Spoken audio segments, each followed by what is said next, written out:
Happy Halloween hunting, everybody, and welcome to today's Halloween hunting video from the Family Dollar. There were some really nice items here that were $5 and below. I did snag the 3-stack porcelain ghosts. They were only $5.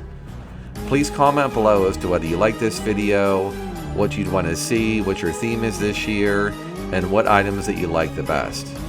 If you do, you can enter my $50 giveaway, which I'll give away $50 when I reach 1,500 subscribers. So let's finish watching this walkthrough of the Family Dollar Halloween.